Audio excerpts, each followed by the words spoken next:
September is Sickle Cell Awareness Month, designated by Congress to help the nation focus our attention on the need for research and treatment. Sickle cell disease is a genetic disorder that causes red blood cells to take a crescent or sickle shape that can block blood vessels and lead to intense pain, anemia, immunodeficiency, and other issues. A local study is underway aimed at addressing the pain, a key symptom people with sickle cell disease experience. Joining us now is Dr. Ardith Doornbos, a College of Nursing professor at the University of Illinois Chicago. She's leading the clinical trial. Good morning, doctor.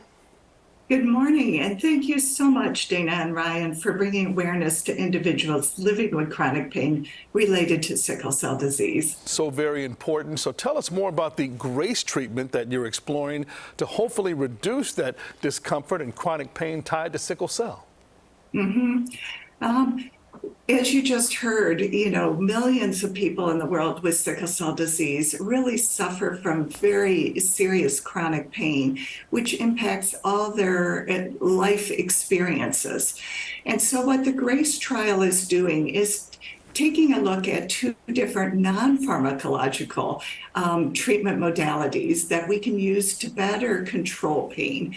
The first one is acupuncture, and the second one is guided relaxation.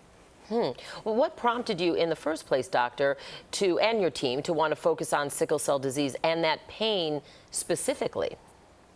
Thank you for asking that. The reason we're focusing on pain specifically is that it impacts so much of the life. It impacts, your physical function. It impacts your mood. It impacts what you're able to do in your daily life. So if we're better able to get ahead of that and control pain, then we're really able to affect quality of life and all the aspects of life. And with that quality of life, it's also important to delay or even avoid completely putting patients on opioids or drugs they can get addicted to, correct? Oh, that is so important, which is why we're focusing on non-pharmacological therapies. Because one of the go-tos, shall we say, is opioids. And we really want to decrease the use of opioids in our clinical practice. So if we can figure out ways that are not using opioids to better manage chronic pain in adults with sickle cell disease, we're just going to have so much more in our toolbox that we can use in clinical practice to decrease pain in the lives of individuals with sickle cell disease. And Dr. being African American, I grew up hearing all about sickle cell. It's so prevalent in the African American and Black community. You've been conducting this trial for a few years now. It takes 5 to 6 years to complete the study. How many people have participated, and what are the demographics of those involved? Is it primarily African Americans? It is, yeah. As you correctly identified, it is a genetic disorder that primarily affects African Americans. And so that's who we're reaching out to, and who the study is for, is anyone with sickle cell disease. And this is primarily African Americans and primarily younger, because with sickle cell disease also, unfortunately, comes a decreased life expectancy related to the disease.